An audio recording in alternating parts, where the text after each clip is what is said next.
Well, it's good to see so many young people out here tonight, too. Just kidding. As I always say, never trust anyone under 30. This is our anti war movement. But I'm sure there are lots of people watching online. So, hello to everyone watching the live stream. Hello to everyone on Zoom. This is, this means a lot to me to be here. I wanted to be here in person. Because this is actually my first talk on Gaza, I think, since 2015, which I guess, was about something similar that was happening. That was about my book, The 51-Day War, which is about Operation Protective Edge. Right now, as we speak, or a few hours ago, Israelis in Jenin broadcast the Shema, which is the Jewish version of the Lord's Prayer. This is just our prayer that we say daily. They're broadcasting it from the loudspeakers of a mosque that they have seized in Jenin, which they vandalized with the symbols of my faith community. They have erected a massive menorah over the destroyed neighborhood of Shujaiya, east of Gaza City. They have lit flares for each candle of the menorah that's to be lit in the sky over the city of Khan Yunis, which is under assault by their air force. This is how they are observing the holiday that I observe, that many of you who are Jewish observe in a very different way. And it reminds me that the last talk I did on Gaza was at the synagogue on Passover of Rabbi Brant Rosen in Evanston, Illinois, outside Chicago, which is an anti-Zionist synagogue that was filled with Jews like me who see Zionism as transforming our religion into a fascist Nazi-like death cult, which is why we feel so passionately, one reason why we feel so passionately about this issue, and why you see more and more rising to the occasion, coming to the fore, occupying the U.S. Capitol, occupying streets around America to protest this genocide. It's all bringing so many, it brings me so many memories back for me to be here. I just was in the back there looking at the, a table of Palestinian crafts and books, and I saw a book by a young artist named Malak Matar, who I realized this is the artist that we interviewed, Dan Cohen and I, for our documentary, Killing Gaza, towards the end, who managed to get out of Gaza and was able to produce that and show the world all the culture and sophistication that Gaza has to offer. So many others weren't able to get out. And when I think back about all of the things I witnessed in Gaza in 2014, being in the rubble with families who saw their home that they had worked for their entire lives, with multiple levels for each generation destroyed, reduced to rubble, targeted with missiles, or speaking to people who had their entire families killed and nearly wiped from the civil registry of Gaza, speaking to families who witnessed their loved ones be killed on camera, like the family of Salam Shamali, who was killed by a sniper. Being in that environment, actually being under the bombing myself and feeling what that's like, to have naval shells explode nearby, to have a drone over your head at night, to hear the missile strikes, to actually experience the terror that people experience day in and day out, and have the option of leaving when they don't. That to me made me so upset when I see all of these morally fraudulent media personalities try to ambush those of us who stand in solidarity with Palestine about October 7th, and try to demand that we condemn October 7th, or we condemn Hamas, when none of them condemned a single thing that happened before October 7th. If anything, they supported it. Massacre after massacre. Over 70 years of an unbearable cavalry experienced by Palestinians, and they have never been asked to condemn it. They've never asked a U.S. official or a Western official or anyone who presided over this catastrophe to condemn it, and we have to condemn something now? It's as if history didn't exist before October 7th. They hate context. They call it whataboutism. That's like code for context. So let's talk about some history first. Let's try to understand why this is happening, and help everyone who's watching this understand a little bit better. Because between the time that I was first in Gaza and now, there were at least 2 major military escalations which left hundreds of civilians dead, as well as the Great March of Return, when civilians in Gaza did what Thomas Friedman asked them to do. He said if they would just have a peace march and march towards Israel, young Israelis who believe in peace would join them, and they would all march together to Jerusalem, and it would change the Jewish Israeli society's attitudes. Well, they went and did that, and what did Israel do? They sent their young people in uniform to the frontiers of Gaza, and they shot them all in the legs, and they shot them in the heart. Yasser Mortaja, the journalist wearing a press vest, was shot in the neck. They killed, they maimed, and they showed what they thought of Gaza attempting unarmed resistance. And they left them with one other option. Before Protective Edge, before 2014, there were 3 major assaults on the Gaza Strip starting in 2006. It's actually 4. Did I say 3 or 4? There are actually 4.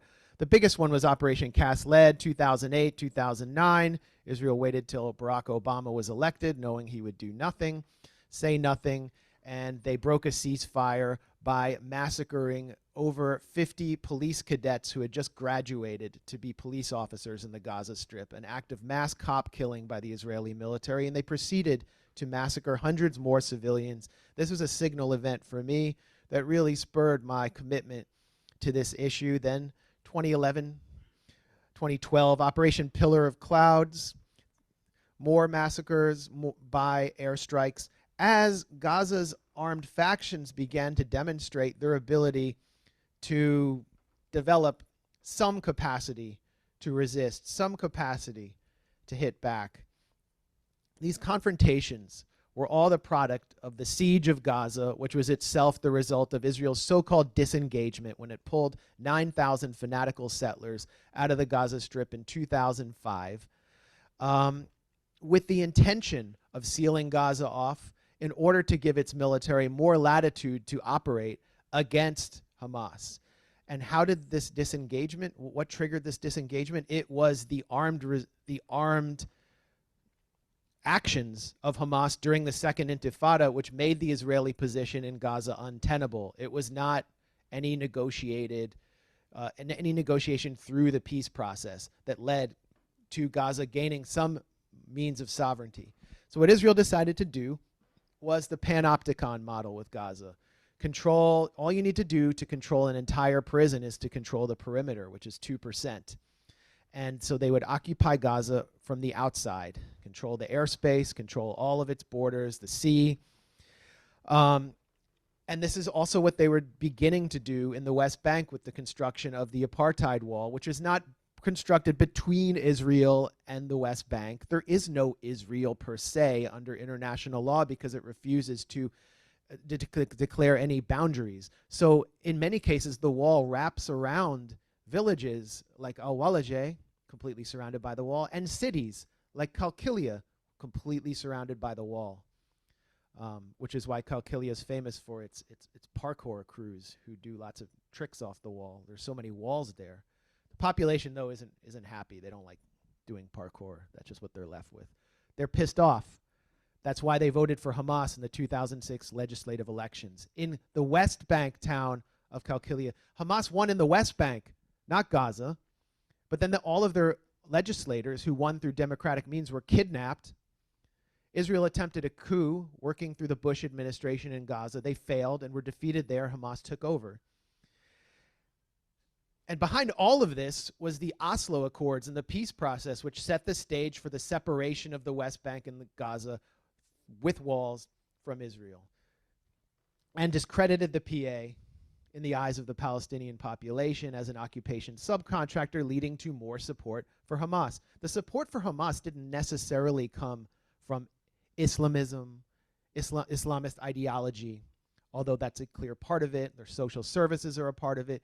It came from outrage and anger at the occupation and the hardening of the occupation through the construction of these walls and the onset of a full-scale siege of the Gaza Strip. That's why they're there. And so Israel developed its own policy of occupation management, which was a doctrine also applied in southern Lebanon and Beirut during the 2006 Second Lebanon War, which it calls the Dahiyya Doctrine, to attack the towns and population centers from which attacks and resistance emerges. In other words, to attack the civilians and to humiliate, to demoralize them to the point where they will turn on their leadership somehow.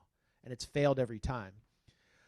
This doctrine was expressed by Gadi Eisenkot, who was the Army Chief of Staff at the time in 2006. He said, this is not a proposal, this is an active plan for attacking civilians. He just lost his son and nephew in the Gaza Strip.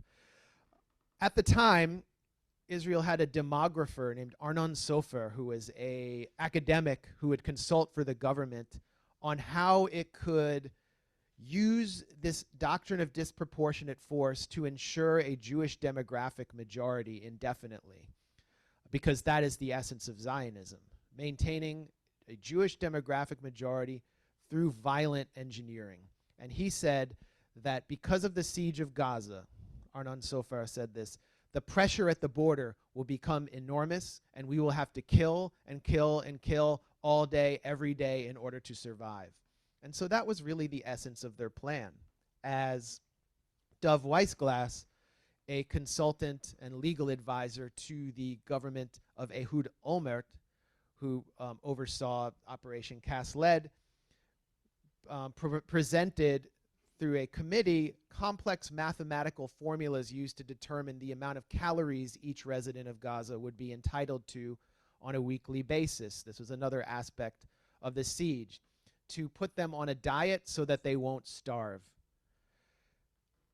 So this is the backdrop for October 6th.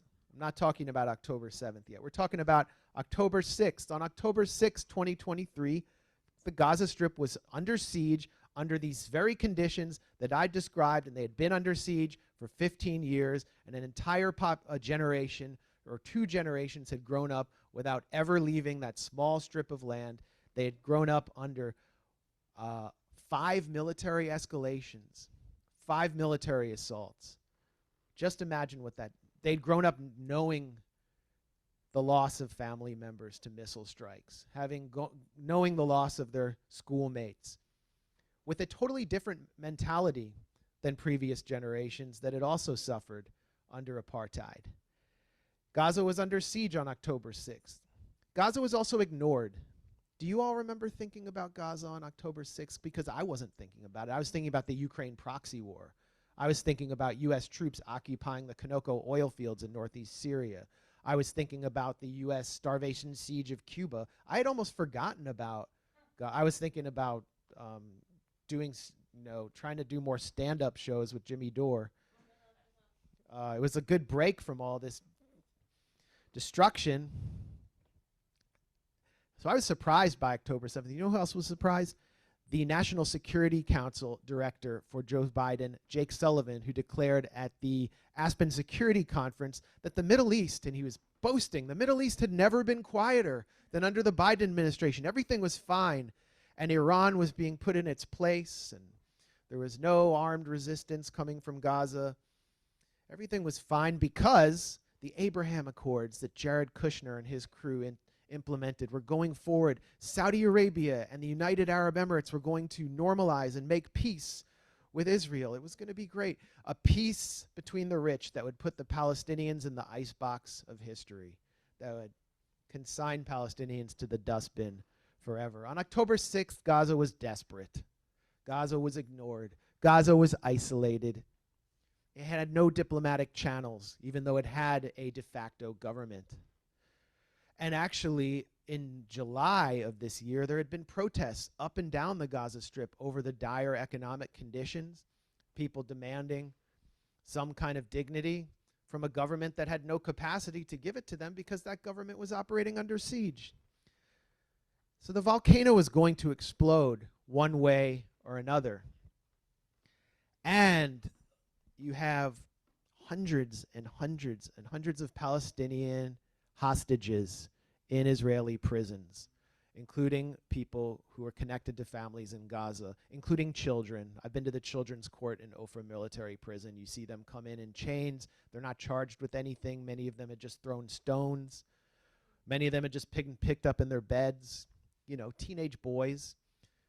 They were in prison. Female prisoners. People in administrative detention, hundreds of them who hadn't been charged. This is a major issue in the Gaza Strip. This is a major issue for the prime minister of the Gaza Strip, whose name is Yahya Sinwar, who was himself a prisoner for much of his life. He had been in prison for killing Palestinian collaborators who had gotten Palestinians killed in the Gaza Strip working with Israeli intelligence. He was a young militant, and in prison he learned Hebrew. He followed studiously the culture and news and politics of Israel, got to know his jailers very well. And his brother was involved in the taking of Gilad Shalit, the Israeli soldier who is a tank gunner enforcing the siege of Gaza in 2006. His brother was involved in taking Shalit back to Gaza, which elevated Yahya Sinwar in the eyes of Israeli intelligence, and he began negotiating directly with Israeli intelligence for the release of Shalit from within prison. And in 2011, he negotiated his own release along with 1,026 other Palestinian captives of Israel, Palestinian political prisoners, for one Israeli soldier. So this became the strategic rationale for October 7th, to put Palestine back at the center of history, to remove it from the icebox of normalization, to release Palestinian political prisoners who Sinwar is committed to, which is such a deep emotional issue in Palestinian society, and to start ending the siege, this interminable siege for which there was no negotiating channel, to establish some channel for negotiating an end to the siege. So October 7th was inevitable. And October 7th, well, began with attacks directed by Hamas's Nukba unit, which is an elite commando unit, to the extent that they have an elite commando unit in an army with homemade weapons, on Israeli military bases, not just in Re'im and Nahal Oz, which are connected to kibbutzim in Israel's southern so-called Gaza envelope. They also managed to get 10 commandos or militants into a base of Israel's elite Unit 8200, its cyber warfare division, and nearly got out with a very sensitive intelligence, computers. They penetrated far more deeply into Israel's security apparatus than most people even realize.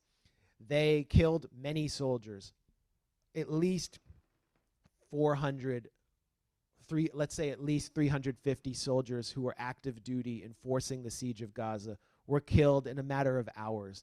They were exposed as a kind of paper tiger, what you see now, a TikTok army of cowardly button pushers who hide within bases, inside tanks, who operate behind screens, who are not used to close quarters combat, and who are more accustomed to humiliating and beating farmers and small children in the West Bank, or defending settlers as they were at the time on October 7th. A large part of the Israeli reserve force was up in the northern West Bank near Huwara defending fanatical settlers. And much of Israel's Gaza division was wiped out by a modestly armed, modestly equipped, moderately trained guerrilla army that mostly entered Israeli territory through a multi-billion-dollar fence on cheap Chinese motorbikes. So this was not just a shattering of Israel's psychological security blanket. It was a political scandal of unprecedented proportions for Israel. Israel's military intelligence apparatus, which is vaunted, which has this aura within, military and intelligence circles in the United States, was exposed, and its spy tech was also exposed. The spy tech that it markets around the world, that's such a big part of Israel's economy, was revealed as basically worthless. Hamas's counterintelligence outmaneuvered Israel's intelligence. Palestine was placed back at the center of history and normalization. If you watched anything that happened at the Doha Forum in Qatar this past week, normalization between the Gulf monarchies and Israel was taken off the table. Diplomatic channels to Gaza were opened, especially over the issue of prisoners, and we have seen many prisoners come out in exchange for the some 200 Israeli hostages, including some active duty soldiers, which were taken on October 7th. And possibly most significantly, and this is a fact that I think isn't well recognized, even by many people who follow this closely, Israel's borders were at least temporarily changed on October 7th for the first time since 1973. There's no one in the south. Southern Israel is now a closed military zone, and you need special permission to go there. You basically need to be in a tank or a part of the military. The people who lived in those kibbutzim, who were brought there as a human wall in the early 1950s to ensure the containment of the population of refugees who'd been thrown off their land during the Nakba, they're not there, and they may not come back. The population of northern Israel, near southern Lebanon, where Hezbollah operates, which is waging some very intense skirmishes with the Israeli military right now, they are not there. It's totally depopulated. And the Israeli military leadership believes that they will not be able to restore their de facto borders until they totally destroy any iteration of resistance from the Gaza Strip and southern Lebanon, which is one reason why their war has become so genocidal. Here's another reason, and it's psychological. Israel needed to introduce its own narrative of October 7th in order to mobilize its population and to propagandize our population into supporting what they were about to do, which was genocide. So they introduced these kinds of slogans: the worst killing of Jews since the Holocaust, to remove the political context for that I just outlined of the October 7th attacks. The worst killing of, as if they were just killed just because they were Jews. Beheaded babies. Hamas is ISIS. A woman whose fetus was cut from her womb. An entire family tied together and mutilated and then burned alive while the Hamas militants ate lunch in the next room. This wasn't a story that was actually repeated on October 31st in Senate testimony by none other than Secretary of State Tony Blinken. And Joe Biden has, in his recent Hanukkah ceremony at the White House, or what I call the Dementiasburg address, repeated the lie of beheaded babies again for the third time after the White House actually retracted it on his behalf and warned him not to do it. He just can't stop doing it. It's like how he can't stop getting his son on different boards of directors. It shows the impact and the effectiveness of Israel's propaganda campaign after October 7th. And as we've been explaining at the Gray Zone and a few other independent outlets have been doing, it's all false. Not all false, okay? Let me be clear. I hate saying that term after Obama, sorry. Let me be clear. I'm going to be extremely convoluted now. I won a Nobel Prize for peace, and then I made war. No, well, I do need to say that Hamas did, it's clear they did kill civilians on October 7th. There's not any denying that. But what the difference between the reality of what they did and the propaganda that Israel is putting forward is extremely significant. And the Israeli propaganda officials and their different cutouts in the U.S. made a determination that they could not just act on the reality alone, and that they needed to concoct dramatic stories in order to win international support and maintain the consensus in Israel. And they turned to a very shady organization called Zaka, which was in these southern kibbutz communities on October 11th, 4 days after the military had cleared the communities. And they began speaking to international media. They're kind of like a rescue organization, but they don't have coronary credentials. They're not actually rescuers.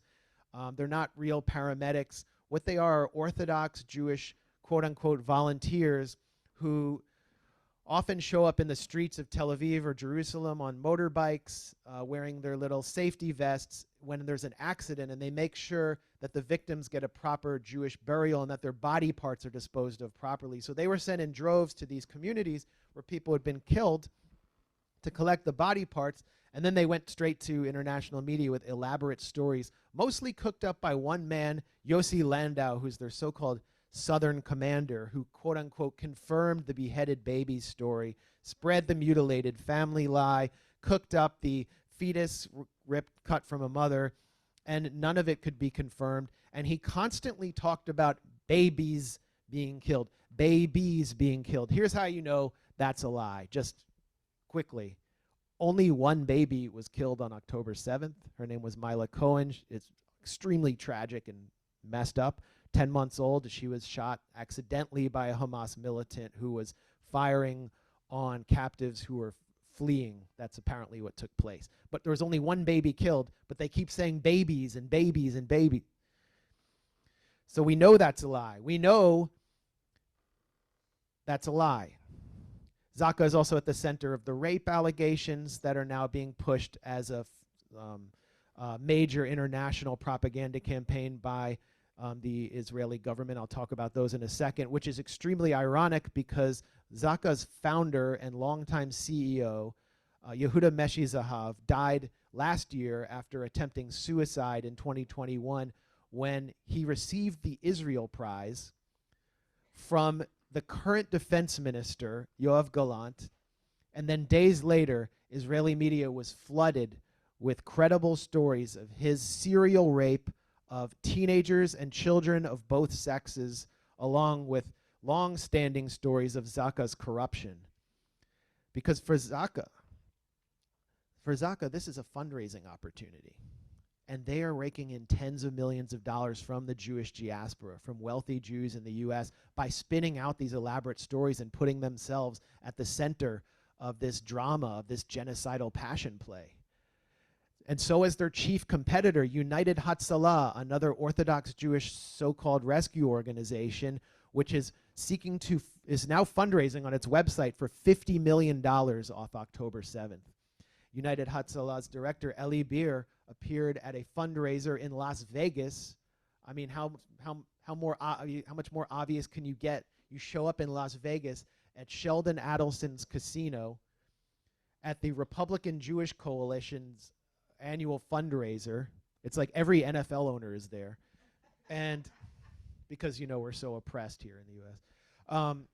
And he says that his organization found a baby, a Jewish baby that had been baked in an oven by Hamas, conjuring up memories of the Holocaust deliberately. There was, of course, no evidence of this. It was a complete lie designed to gin up, scandal and drama and to outcompete Zaka and get money. They were at a literal fundraising event in Las Vegas. And that all folded into the Hamas rape propaganda, which is being spread by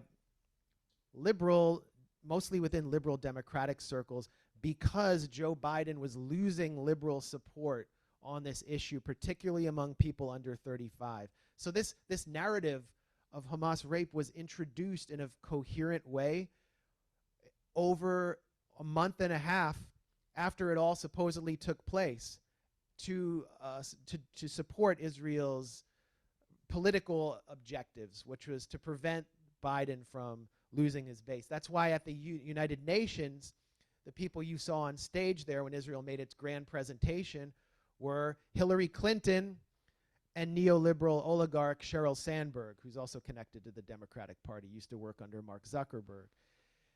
And I've looked into it very closely. You know, it's something that could happen in a conflict, possibly, and yet we receive no direct testimony, not one. The New York Times, when it reported on it, stated that Israel has been reluctant to provide direct testimonies. Same with Haaretz had a piece. Testimony after testimony demonstrates clear evidence of mass Hamas rape on October 7th. And then you read into the piece and they say there's no direct testimony. The piece in Haaretz was an interview with the Israeli army legal advisor, former legal advisor, whose name is Kohav Eliakam Levy, who's the head of this civil commission on Hamas rape. And she's basically the one leading this propaganda campaign, getting the so-called pictures out and the testimonies out to different organizations and media. And one of the most influential reports, if you can even call it that, that's been disseminated, that's had an influence on liberals and progressives, is by Physicians for Human Rights Israel. It's an Israeli group. And you know, you read this report, it also contains no direct testimony. It was completely engineered by Eliakam Levy. And one of their main exhibits is a photo that they refer to but don't show, which they say shows a woman stripped from the waist down with her underwear up, dead, on the field at the Nova Electronic Music Festival, where over 200, maybe some 250 civilians or non-combatants were killed in southern Israel on October 7th. And I found this photo source because it was being distributed first by the Israeli Foreign Ministry and on various websites they've set up. They're showing it in these secret screenings where they recently hosted Dr. Phil. They have all these celebrities come to these screenings, then they talk about, oh, the horror of Hamas. This photo is really central to their evidence, and I found it sourced as early as March 2022. It appears to show dead Kurdistani female fighters who were killed by, I think, some of the Syrian Turkish-backed forces that were also backed by the CIA. They're not Israeli. This is not October 7th. The picture's totally fake. It's not, it doesn't show what they claim that it does. And so when Kohav Eliakam Levy from this October 7th Hamas Rape Commission spoke at Harvard, I clipped out the part where she refers to this photo, and I tweeted that it refers to female Kurdistani fighters, probably from 2022, definitely before 2023. And she responded to me, wow, why would you even do that? Like, just ignore it, because I nailed you. And she responded to me and says, thank you for all the publicity. Thank you for this. I was so nervous at that talk, and now I see that I'm having an impact. Kind of like showing off to her base that someone, an anti-Semitic, self-hating Jew was criticizing her. And she said, I knew that I would be targeted, but I never thought that it would be like this. At no point in her tweet did she deny that I was right, that it was fake. She acknowledged that I was right. She acknowledged that it was fake tacitly, and then she blocked me. So that shows you the essence of this whole commission, what it's about, what their objectives are. Their objectives are just to get publicity, and they're not interested in the facts. They're interested in just shocking people into complying or stepping back while they commit genocide. Another key figure in this is someone named Yoni Sadon, a mysterious figure who's never been found, but was quoted in the Sunday Times UK, their big feature on Hamas rape, who said that he waited 50 days to say this, that he witnessed 10 Hamas militants simultaneously, and I'm sorry to anyone who's experienced sexual assault, but this is Israel cheapening sexual assault. This is what this is about, in order to massacre women and children. He witnessed 10 militants simultaneously gang raping a woman at the Electronic Music Festival in the chaos, while Apache helicopters were operating overhead, while security there was exchanging fire with Hamas militants. They had time to stop and do that, and he said that she had the face of an angel. Where is this coming from, and who is Yoni Sadon? Many investigators from human rights groups have tried to track this figure down, and Yoni Sadon came out, the one Yoni Sadon on Twitter, and declared, I am not that guy. Can these feminist investigators stop writing me, because I'm getting like 20 messages a day. No one can find him. The BBC interviewed as a key witness on this someone named May Golan, who is Israel's Minister of Women's Empowerment. And she is a really powerful woman. We'll talk about her in a second. Israel has like 60 cabinet members. They're all these like random cretins and fanatics, and they give them all fake titles like Minister of Strategic Affairs and Tactical Consultation for Avigdor Lieberman, you know. And so she gets this title that makes her seem like she's some feminist role model to the British reporters who came to see her. I knew her because there was this wave of race riots throughout Tel Aviv against African migrants, non-Jewish migrants, from like 2012 through 2016, and she was leading those race riots. And my friend and colleague, the Israeli journalist David Sheen, had actually videotaped her leading one rally against, chanting "Sudanese out," where she declares that she's proud to be a racist. Well, they call us racist. I'm proud to be a racist. We need to be a racist in order to survive. And so this is now the Minister of Women's Empowerment who's providing evidence to the BBC for their documentary report. And she said that breasts were rolling on the ground and genitals were rolling on the ground on October 7th. Of course, she didn't witness this, and so they asked her for anyone who might have actually experienced these sorts of hideous attacks, and she said, well, they're all dead or they're in a mental institution, and we can't let you talk to the people in the mental institution. That's literally what she said. Okay, I could be proved wrong, and it would be, humiliating to me after coming out like this. But it's been weeks and weeks since we've started criticizing this so-called inquiry, which was reported on the front page of the Washington Post, when we have the reality on the ground in Gaza of women being massacred. And yet no one's disproven anything I've said or anyone who's criticized it has said, and they can't bring us the direct testimonies yet. I mean, this is just what it is, all this atrocity propaganda from the Israelis. Think back to the first Gulf War. In 1990, the Kuwaiti ambassador paid 16 public relations firms to get his nephew, Niara, trained to deliver testimony to U.S. Congress about witnessing Saddam Hussein's troops storm into a hospital in Kuwait City and remove children from their incubators and leave them there to die. And it all turned out to be fake, but this was the rationale stated explicitly by George H.W. Bush for going in and attacking Saddam Hussein's army and removing them from Kuwait and setting the stage for the next Gulf War, Iraq War II, which we saw created ISIS, left 1 million people dead. So it was fake. The Rantisi Pediatric Hospital, which came under attack by Israeli forces in the northern Gaza Strip, with the only pediatric oncology ward, was cleared of its doctors. The Israeli soldiers left 5 babies ripped from their incubators in the hospital with no fuel on their beds to starve and die, and their rotting corpses were found there a week later. Babies were actually literally, clearly ripped from their incubators in the Gaza Strip. And it's like pulling teeth to try to even get U.S. media to report on it. So we're seeing these fake allegations used to justify that. That's what this is about. And it points to something even darker and more scandalous if you actually examine these allegations closely. You hear so much about burned bodies, people burned to a crisp. And you see the photos that they're distributing. Many of them are inside cars, and the cars are like melted. What super weapon did these Hamas guys bring in on their cheap Chinese motorbikes that could do this on such a large scale? Why does it look so much like the highway of death where Iraqi soldiers were incinerated by the U.S. Air Force as they left Kuwait? Compare those photos. And what about all the families they keep finding? And this, it's horrible to hear about this. It's actually to do these investigations and to read the reality of it is horrible. It's very upsetting.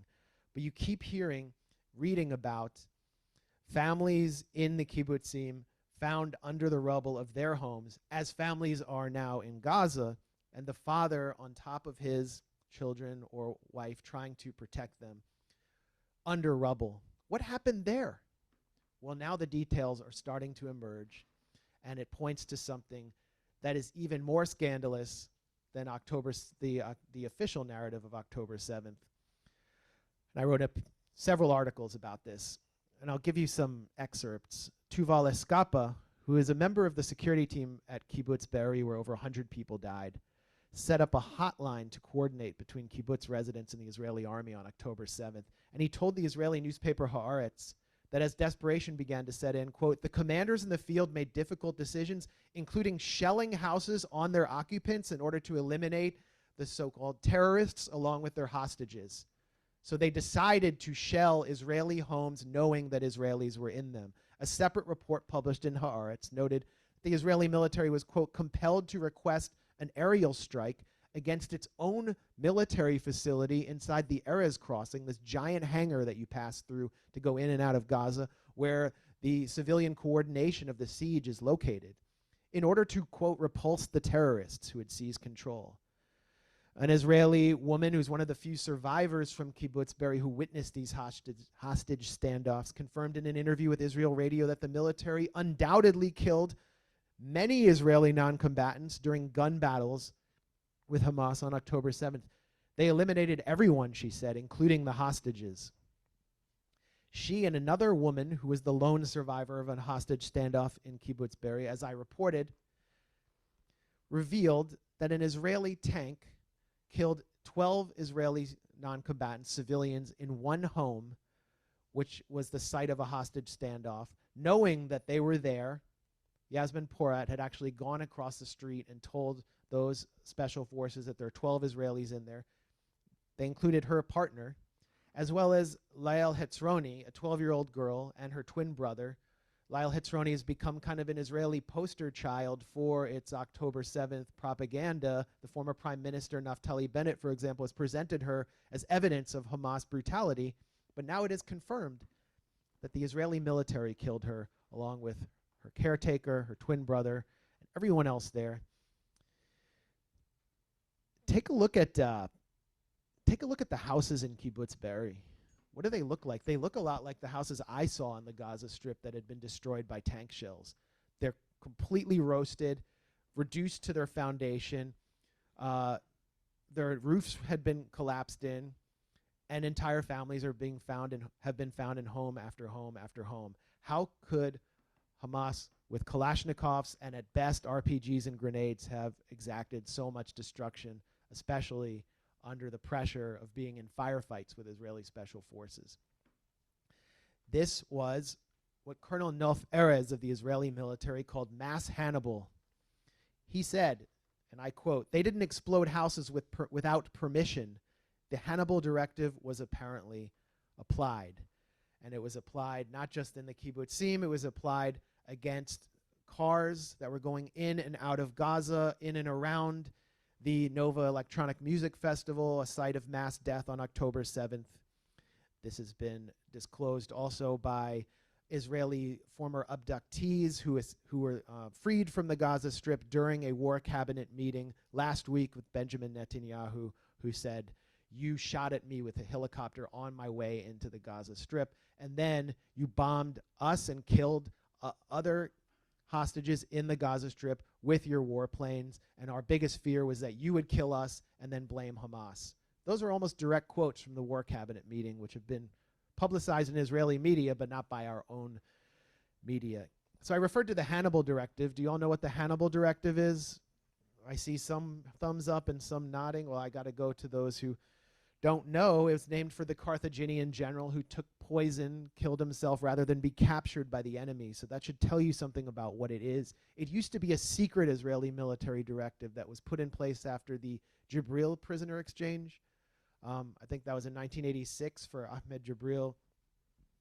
And many other, something like 3,000 Palestinian militants were freed in exchange for a handful of Israeli soldiers. Very politically painful, devastating for any Israeli leader who has to enact such a prisoner exchange. It was exposed in 2014 on Black Friday, August 1st, 2014, when an Israeli colonel named Hadar Golden was captured by Hamas militants in the southern city of Rafah.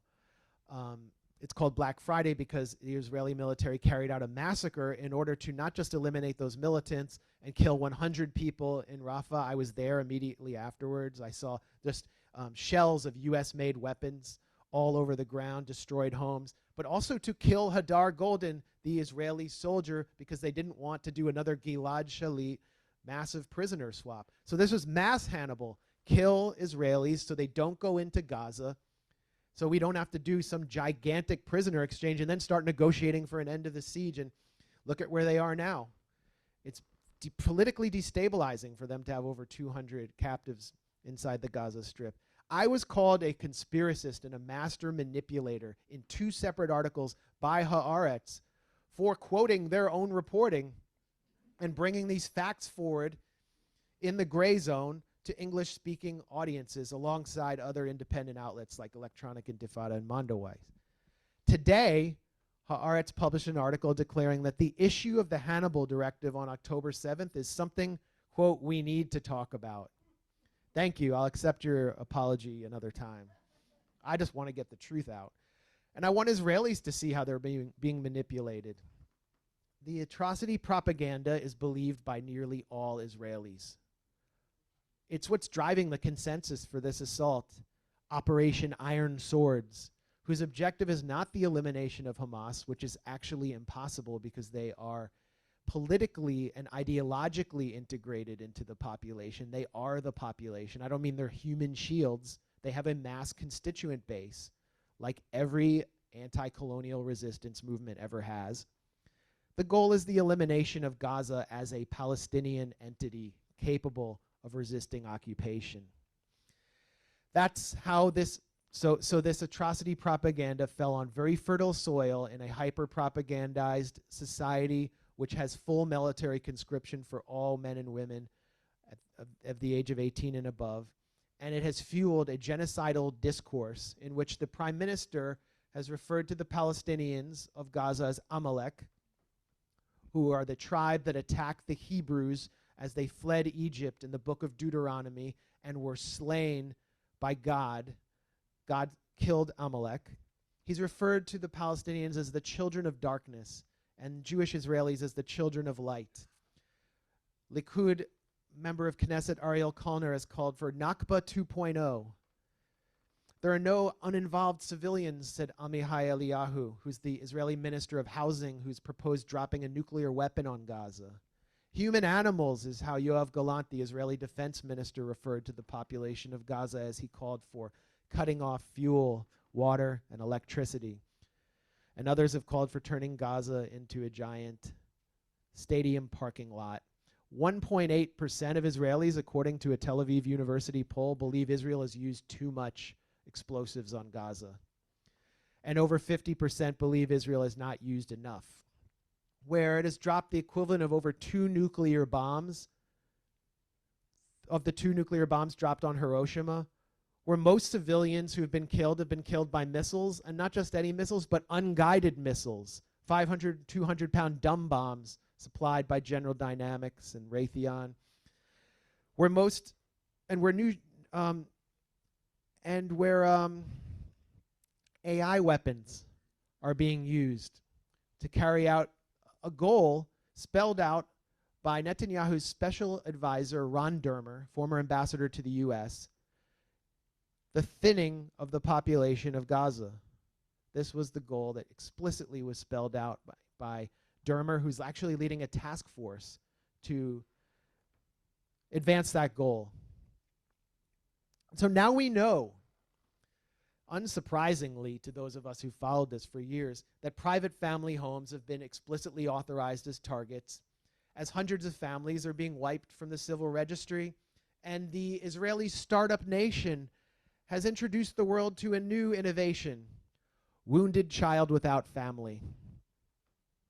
Wounded children turning up as the lone survivor of their entire family in Gaza hospitals is a new Israeli innovation. Nothing happens by accident, said a Israeli military intelligence official. When a 3-year-old girl is killed in a home in Gaza, it's because someone in the army decided it wasn't a big deal for her to be killed, that it was a price worth paying in order to hit another target. We are not Hamas. These are not random rockets. Everything is intentional. We know exactly how much collateral damage there is in every home. This was one of the 5 intelligence sources who spoke to 972 magazine, which is a critical Israeli publication, about how Israel is generating its targets in the Gaza Strip.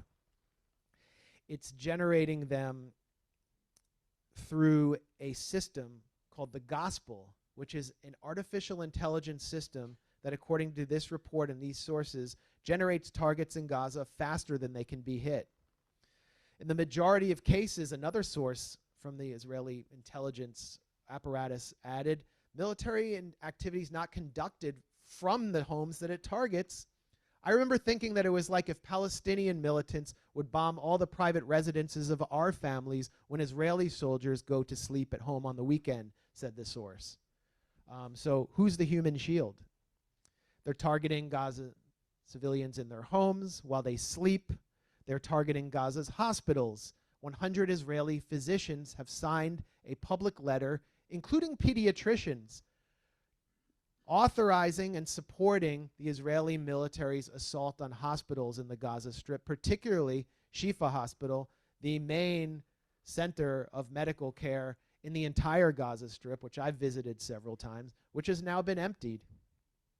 Yesterday, Kamal Hawash Hospital was emptied in the northern Gaza Strip. Everyone inside the hospital, everyone sheltering there was sent marching, including premature babies.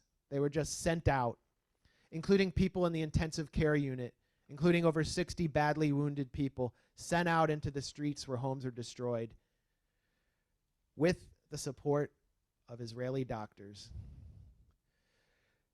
Israel is killing the educated class one by one with targeted assassinations.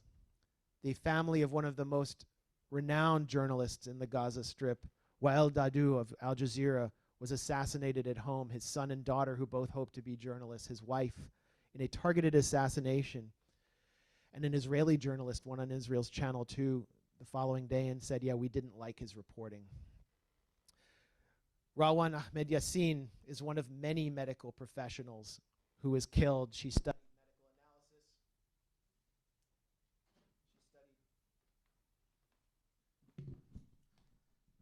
She studied medical analysis, and what am I doing wrong?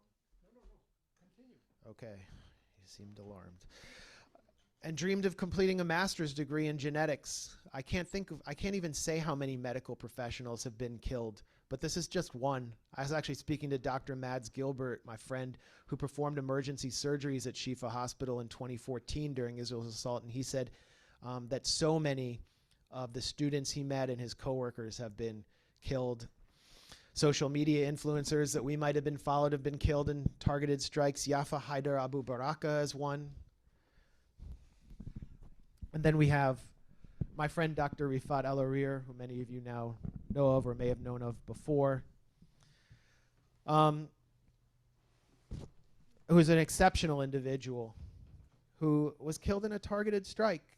And at my last talk on Gaza back in 2015 at Brant Rosen Synagogue in Chicago, I spoke about Rifat. I ended my talk by speaking about him because he's someone who just made such a deep impression on me. From Gaza.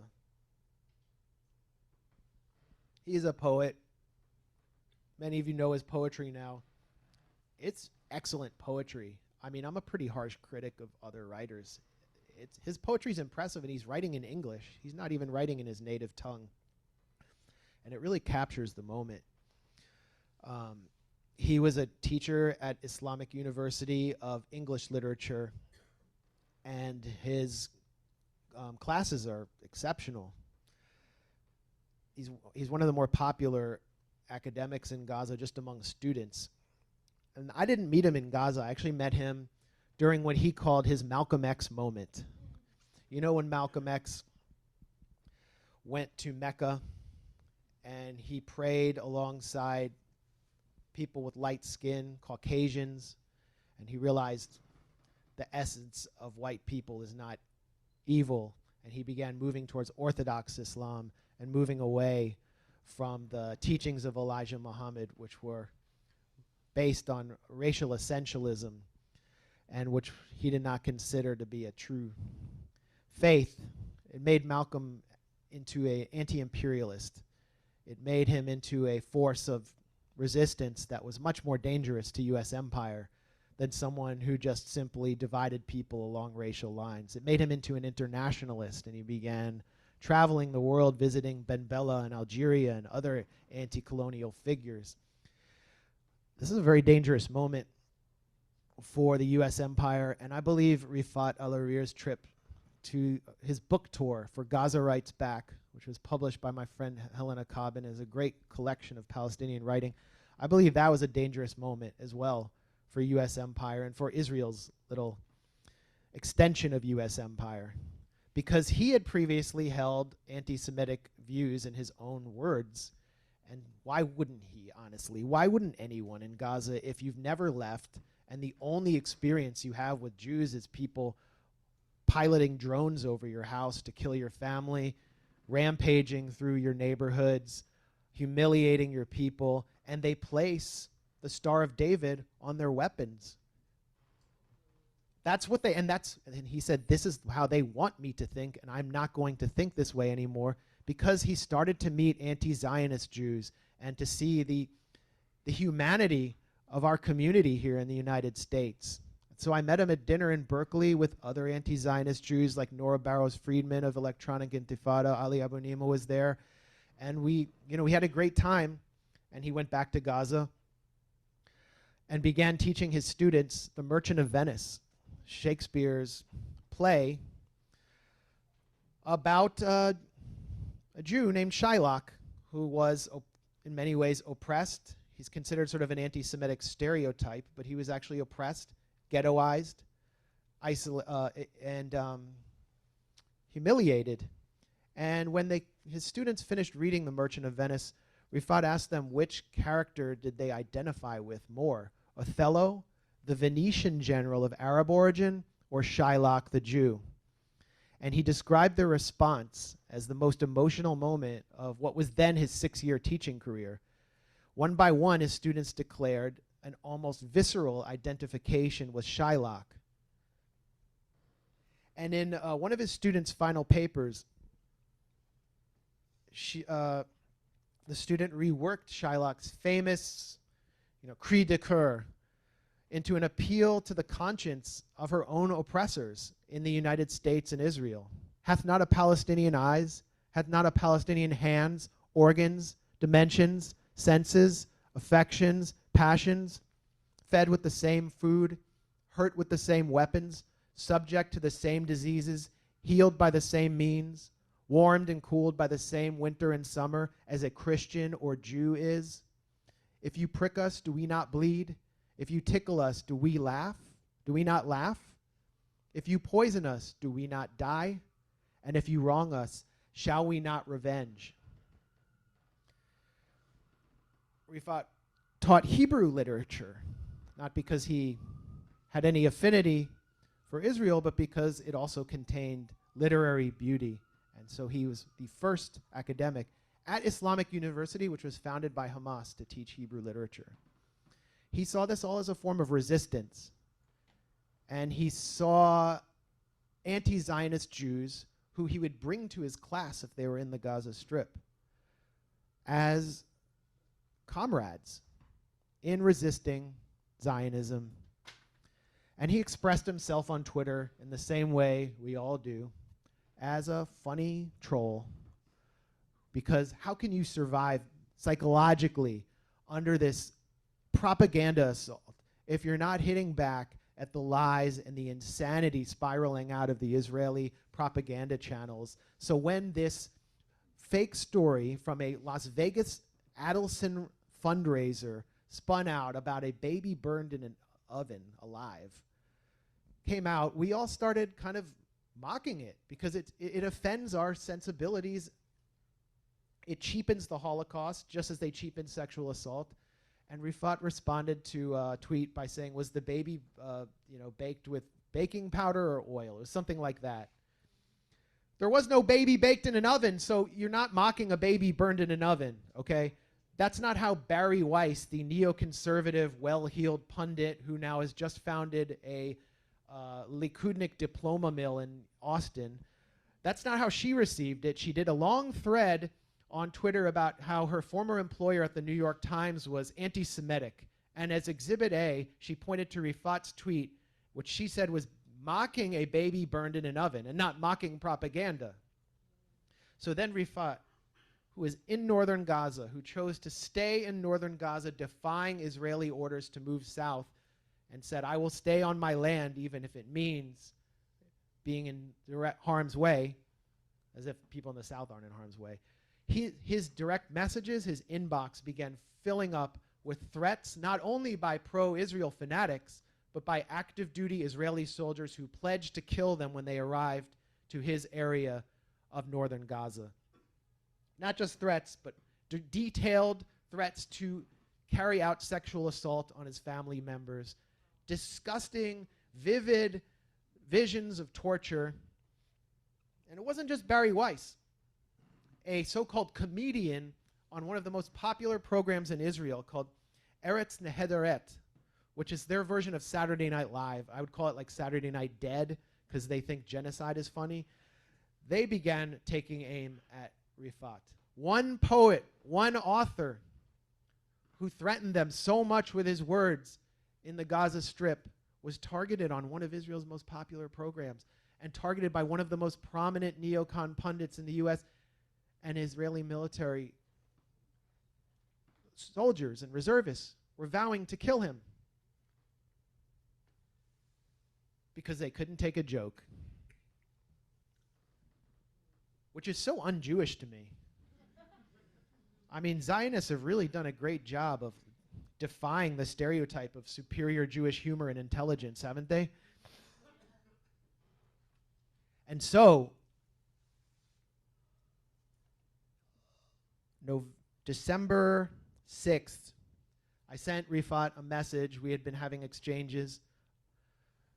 And I said, I hope you're hanging in there, because the tanks were closing in on his area of Shujaiya. And I hadn't heard from him in 3 days. And I never heard back. He had been in a United Nations shelter, sheltering with his family. He received a phone call telling him they were going to kill him. And he said, if they're going to kill me here, they're going to kill all these people around me and all these other families. And so he retired to his sister's apartment with his nuclear family and was killed in a targeted strike along with his family. And he's, as we speak, or as we sit here, he and his family are still under the rubble, unreachable. He was killed for his words because his words were so threatening. I have a lot more to say, but I think we should go to Q&A, just to use as much time for Q&A, and maybe it can come out during Q&A. But I want to close, I guess, with Rifat's, some of his last words to the public. One of his final interviews, as the tanks and snipers were closing in, his voice was trembling, and you could hear the bombs thundering in the distance. He was speaking to Electronic Intifada, to those who we met when I first met him, were there at the dinner table at this nice restaurant in Berkeley. And he was forced to envision his own death. And he vowed to resist to the end with the only instrument at his disposal. He said, I'm an academic. Probably the toughest thing I have at home is an expo marker.